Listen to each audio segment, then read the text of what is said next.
Now, the Ondo State Deputy Governor, that's Lucky Aiyedatiwa, has tendered an unreserved apology to the State Governor Rotimi Akeredolu over the political crisis in the state. Addressing journalists in his office in Akure, Aiyedatiwa lamented the embarrassment and discomfort the governor has faced due to the barrage of negative news in the state in the last few months. He pledged his loyalty to the governor and commitment to the development of the state, saying there is the need to calm all nerves in order to restore peace and tranquility to the Sunshine State. Joining us now to discuss governance in Ondo State, Governor Rotimi Akeredolu's decision to stay away from the state after his return from medical leave, his relationship with his deputy and his role, if any, in the ongoing bid by the state lawmakers to impeach Lucky Aiyedatiwa is Ondo State Commissioner for Information and Orientation, Mrs. Bamidele Ademola Olateju. It's great to have you with us. Welcome to the program. And I'm just going to get straight into it. Of course, following this apology we've seen from the Deputy Governor, we've also heard that the Governor himself has responded. And in part of his response, he's saying that he has not been involved politically with the House of Assembly in any way concerning what is currently going on with the Deputy Governor. My question to you as we kick off is, we have a governor who's currently away from his state, a Deputy Governor who's embroiled in a political fight for his life. While the politics play out, who is filling the leadership vacuum in the state? Let's turn to the issue of governance. How is the state currently being run without a governor or a deputy governor? Thank you for having me. I would like to reiterate, there's no leadership vacuum in Ondo State. Our governor, Arakunrin Oluwarotimi Odunayo Akeredolu, SAN-CON, is in charge in Ondo State. He resumed fully on September 8th, 2023. There's no leadership vacuum at all. He's working. The commissioners are working, the state is running. There's no leadership vacuum. Oh, we hear you, Mrs. Ademola Olateju. You're saying he resumed on September 18th, but we also understand that there's a perception that he's been recuperating in Ibadan as opposed to Akure. So are you saying that's not the case, that he's physically in Ondo State at the moment? Governor Akeredolu is not physically in Ondo State. We all know that when someone has gone through the kind of thing he went through, gone for medical leave, he will ease gradually into work. And that is what he's doing. But he has started working, and he's doing everything that a governor is supposed to do. I don't know where all these insinuations are coming from. I know for a fact that Ondo State is working. He resumed not September 18, September the 8th, 2023. And all these insinuations that the governor is not in Ondo State, there's nothing that says the governor cannot work from anywhere. We are in the era of remote work. The nature of work has changed considerably. I do understand that the governor can the Ondo State people want the governor around. You saw his pictures when Southwest governors paid him a visit. He's recuperating very fast. He will be in Ondo State any moment from now. So I want the people of Ondo State to know that their governor have their interests at heart, and he's working. They know he's working. Recently, a lot of fire trucks were bought for Ondo State, which he ordered, and they have been delivered. Recently, a flyover is being constructed in Ondo State in the infamous Oyanrugulem junction, where a lot of accidents do happen. So if the governor is not working, where is that coming from? There are a lot of things happening in the state. 3 days ago, he approved hazard allowance for doctors in Ondo State. If there's a leadership vacuum, will that be happening? The answer is no. Our governor is working. Thank you for those assurances, Mrs. Ademola Olateju. 2 questions for you. The first being, why is he unable to recuperate in the beautiful city of Akure? And secondly, I'm glad you mentioned hazard allowance that was issued to doctors. Is it that he has not invested sufficiently in the medical care in Ondo State to allow him to recuperate fully from his hometown?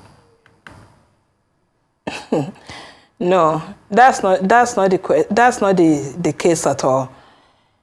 The governor can choose to be anywhere at this point. There's nothing in the Constitution of the Federal Republic that says he must be in Ondo State.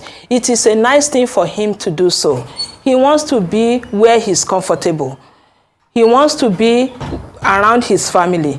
And we, members of the Executive Council, understands that the people of Ondo State, reasonable people of Ondo State, knows we fall ill as human beings, even as animals. Animals do fall sick. Anybody can fall sick. Gradually, you ease back after a lengthy period of time. That is what the governor is doing. The governor will be back in Ondo State soon. And the people of Ondo State, who have been very generous, very kind, praying for him to return to them safely, we see their governor in due course. Okay, I understand you're making a call for his comfort. Are you saying that Ondo State is not comfortable for him? That is not the case. I'm not saying Ondo State is not comfortable. I'm saying he's exercising his choice to be where he's comfortable at this moment. Okay. If he's comfortable at Ibadan and you say that he can govern from there, we certainly hear you. Now, when it comes to how this situation has been managed in terms of the relationship with the governor and his deputy, you know, in spite of the apology that was issued by the deputy, which we saw just a moment ago, we understand that the governor has said that he should defend himself against the allegation of malfeasance leveled against him by the State House of Assembly. What do you make of how the public at length is perceiving this clash between the governor and his deputy? When the governor was away, there are a lot of things that happened while the governor was away. But there's a process now in place that is happening through the State House of Assembly. It is the governor's position that this should continue. The process should be allowed to take its course. The Deputy Governor, Honorable Lucky Orimisan Ayedatiwa, should go and defend himself and let the process continue. That is the position of the governor and the position of the state at this time. The governor in any way does not interfere and cannot interfere. We have 3 arms of government. We have the executive, the legislature, and the judiciary. None should interfere with each other. So the governor is not involved in this process at all. Let Mr. Ayedatiwa confront the issues placed in front of him. Let him go and defend himself. If he's not found guilty, that is fine. I don't think the governor should be brought into this. His apology is kind of misplaced in my opinion, but I cannot speak for the governor. The governor has responded through his special advisor, special assistant on strategy. That is the position of the governor at this moment. A process has begun. Let the process continue. You said that a lot happened while the governor was away. Are you at liberty to tell us what might have transpired, what, you know, to lead up to this? Yeah, there were a lot of things written against the governor. There was a time the governor's obituary was even announced, and a lot of sponsor stories against the governor that were not unpalatable. It created disaffection. It created unhealthy work environment among the Executive Council. This did not go down well with all of us in the Executive Council. The Executive Council was fractured. Those were the things I noticed personally, and as the spokesperson for the state, I wasn't happy about it at all. The people of Ondo State, while praying for the safe return and good health for the governor. They felt it. They felt the tension, the fissure, the fracture in government, in governance. Thankfully, those fissures are being healed now, and we are coming back to normal. Those are the things we noticed. We cannot sweep those things under the carpet. I think those things are worth apologizing for. I think he apologized for those things, and that's fine. But regarding the process, the governor is not involved in the process in any way, and the process should continue. Right. Now, which of his executive powers will he be using from Ibadan to ensure that the fissures, as you call them, are speedily rectified? Of course, you know, a picture has been painted that this is all part of the road to the 2024 gubernatorial elections. But, you know, like you said earlier, you can't speak for him, but we're failing to hear from him. Will he be speaking to us anytime soon, to the people of Ondo State? And will he be exercising any of his executive powers to further calm the storm that is currently ongoing in the state? I think we have passed the stormy part. The stormy stage is over, because leadership is everything in governance. And the governor has provided leadership since he came back, and we have that anchor now. So we have something to latch on. We have someone to look up to. We have that stabilizing effect since he came back to the country. That was what was lacking when he was away. We have that now. So I can say all the fissures and the fracture are being healed gradually. So there's nothing, there's no executive power or something drastic that he has to do. He just has to give the stabilizing effect, and he has given that so far. Oh, Mrs. Ademola Olateju, based on what you've described to us during the course of this interview, it looks as though you've been able to witness quite a bit based on your position. Would you say that the allegation that supporters of the deputy governor were sponsoring or looking to sponsor or carry out a protest to demonstrate that the governor was unfit to remain in his position might have acted as a catalyst for what the deputy governor is currently going through at the moment? Because in a way, it sort of looked like like the governor and his deputy were on the path to reconciliation until this allegation arose. I would not like to speak on things I cannot fully substantiate. So I would like to say no comment on those ones. All right, let's talk about the tussle for power, as it's referred to by the deputy governor, who says that there's still ongoing political battles, of course. What are some of those battles that are going? Can you shed more light as to what exactly is going on? I know you said the storm is over, the stormy part is over, but that means that there's still things that are happening behind the scenes. What are those things that you're still seeking to remedy? Well, as regards 2024 or 2025, I think whoever wants to contest to be the next governor of Ondo State has every right. It's their to contest. It's their inalienable right to contest. So I don't see any problem with anybody indicating interest to be the next governor. I think that should not hit the polity. No one has the sole right or the singular right to succeed Governor Oluwarotimi Odunayo Akeredolu.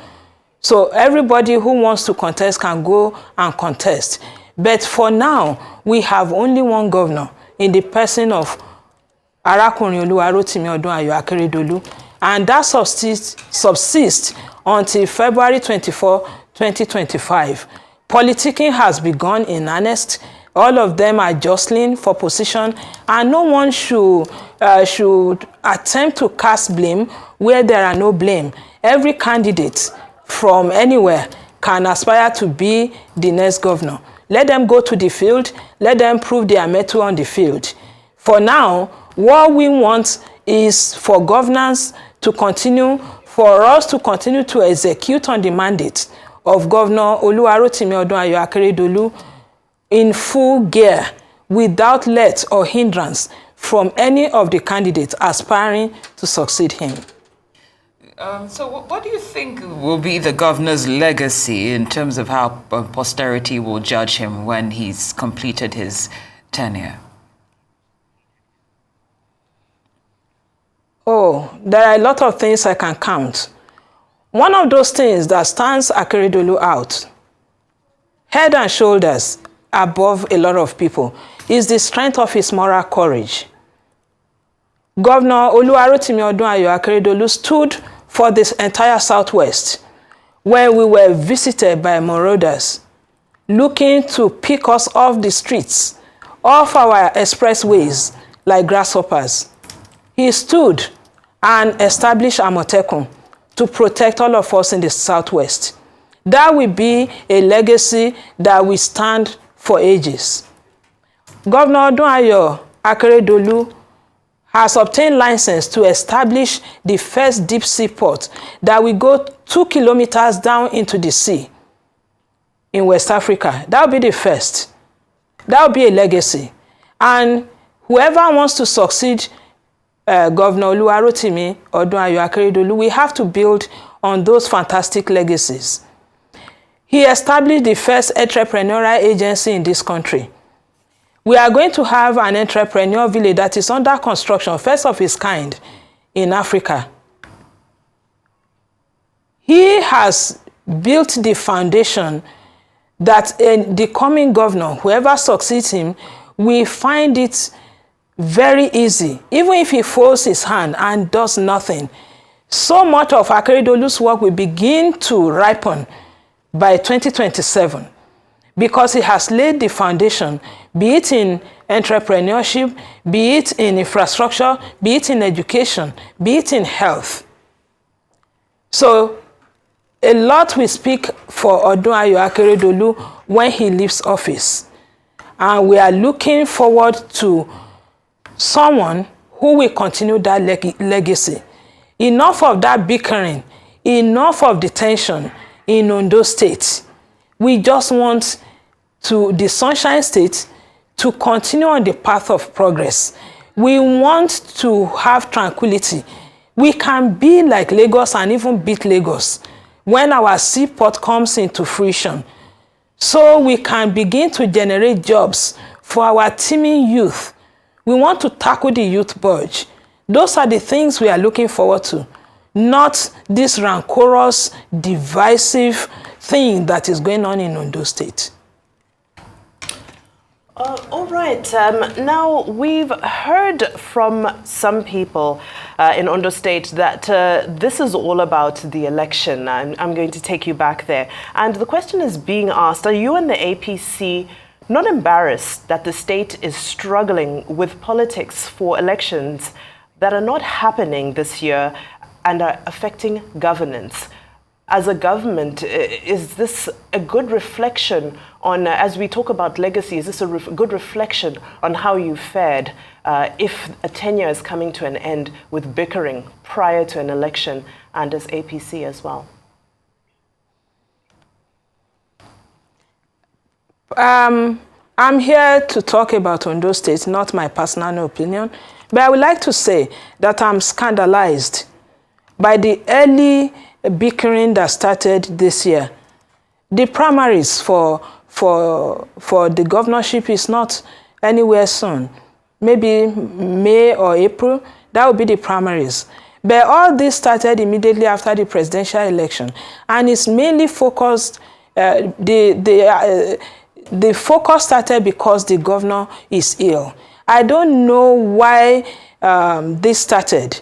All this vaulting ambition among politicians is ridiculous. It's actually ludicrous. Well, and will we be able to hear the governor speak People up? should just wait for their time. Will the governor speak on this? Of course, the governor will speak at the appropriate time. Very soon, the governor will speak to the people of Ondo State. The governor will speak at the most appropriate time, and that will be very, very soon. I know that for sure. The governor is going to address the good people of Ondo State, thank them for their prayers for their support, and speak about what next for Ondo State. He's going to speak very soon. And talking about elections, yeah, maybe by early next year, the politics will pick up in full swing. The aspirants should come out when they should. But for now, they should just let Governor Akeredolu breathe. They should let him breathe. Speaking of the author of letting people breathe, what do you make of the call by a group under the aegis of the Ondo Liberation Initiative? They're calling on President Tinubu to wade into the lingering political crisis in the state.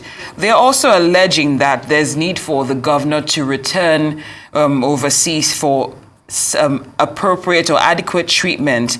And they are also alleging that some aides of the governor are preventing him from accessing quality health care abroad, maybe based on all the tussle that's going on at the moment. So with this call for an intervention and allegations that he might need to return abroad, can you give us more insight based on what you know as we round up with you? Thank you. I think military intervention in our politics has really bastardized how people think. And it has, I think it's some kind of twisted logic to call on the President of the Federal Republic to tell a state governor to do something. People don't really understand that the federal government is sovereign. The state has its own sovereign rights also. They don't really get it. They think the president can just command a state governor to do something. They don't understand the federal system of government at all. It's a pity they have to go and educate themselves. And all these mushroom organizations that are being formed because of the expediency of having to uphold or defend certain interests is tragic. I think all these things should just stop because of the vaulting ambition of certain individuals. It should just stop. Let's focus on building the Ondo State we can call our own, that we can be proud of. That's what I would like to say. As to aides hiding or keeping Governor Akeredolu, isn't that insane? It's preposterous to even think about that. For example, has Governor Akeredolu become a baby or some kind of a child that someone we take hostage? All right. How? Well, you know, until we hear directly from him, it's a lot of misinformation, as you may feel it is, will continue to foster. So hopefully we will hear from him sooner rather than later. But very quickly before we go, of course, we saw an apology tendered by the deputy governor to his principal, and it seems to have been shrugged off. Now, what is the state of the relationship between the governor and the deputy governor currently? Well, when a governor reads his obituary on the status of the aides of the deputy governor, what do you think that kind of relationship, what kind of relationship can that be? The governor ostensibly cannot feel very good about that kind of relationship, but it's only the governor that can really tell what kind of relationship he has with his deputy. Any other person can only make conjectures. But I think the relationship is strained. I don't know how he can repair it. I can't speak to that. But a lot of things went wrong when the governor was not around. How do you announce he didn't caution his aides. His aides were just all over the place doing whatever they liked, as if the man will not come back alive. That is unkind. It's not good for whatever reason to kick a man that is down. You don't kick a man that is down. You don't do those things to a man that is ill. Thankfully, he's recovering, and he's recovering very fast. You saw him with Southwest governors talking, sitting down, enjoying banter with his colleagues. And we are happy that he's back among us, and soon he'll be in Ondo State to talk to his own people. We look forward to that happening. But for now, we'd like to say thank you for your time. Ondo State Commissioner for Information and Orientation, Mrs. Bamidele Ademola Olateji, it's been a pleasure having you here on Newsday. Thank you for your time.